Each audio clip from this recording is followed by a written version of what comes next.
Fargo, based on a true story by Elizabeth Hewerdine. Description: Jerry Lundegaard lived in Minneapolis with his wife Jean and son Scotty. He was the executive sales manager at Gustafson Motors, owned by his father-in-law Wade. This movie is set in the cold upper Midwest in the middle of winter, specifically Minnesota and North Dakota. Jerry got himself mixed up in some financial problems that led him to come up with a scheme to get money out of his father-in-law.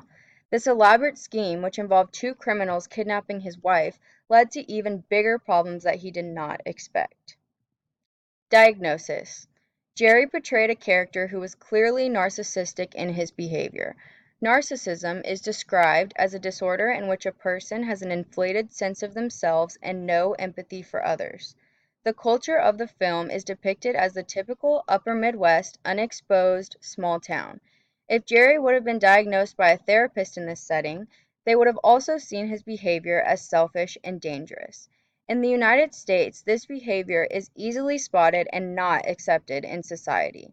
In some countries, like Saudi Arabia, this disorder and the behavior that comes from it are readily accepted. For example, grandiosity and excessive need for admiration. In our culture, stigmas of narcissism disorder are antisocial behavior, lack of empathy, and distorted self-image. Evidence: two symptoms of narcissism that Jerry displays are lack of empathy for others and risky behavior. He shows his extreme lack of empathy when his wife is kidnapped because he obviously didn't care about the fear that would overtake her and how badly she'd be treated. Also, his son was very torn up about his mother's kidnapping, and Jerry didn't comfort his son like a normal parent would. Regarding the risky behavior, he took the advice from a known convict to hire two other convicts that Jerry didn't even know to kidnap his wife for ransom money. One symptom that Jerry did not display was a need for constant praise and admiration. All of his actions were decisions purely driven by selfishness and greed.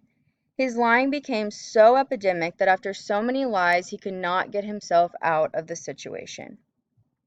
Treatment: my proposed treatment plan for Jerry would be psychotherapy and antidepressant medication.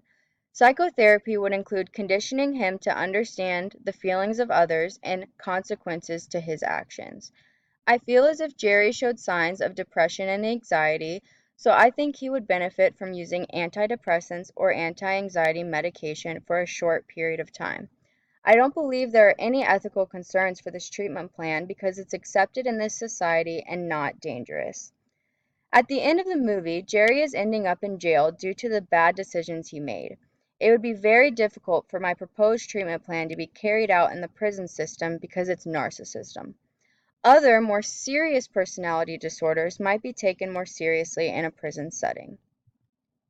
Broader perspectives: narcissism is portrayed in this film not only by the main character Jerry, but also by several of the supporting characters. One example would be Jerry's father-in-law Wade. He constantly put Jerry down and felt as if he was better. He also contemplated negotiating the price of his own daughter's release from the kidnappers, who frankly were narcissistic in their own twisted ways. By having disorders portrayed in film and television allows those of us who have no experience with these disorders to have the opportunity to learn about them and better understand them.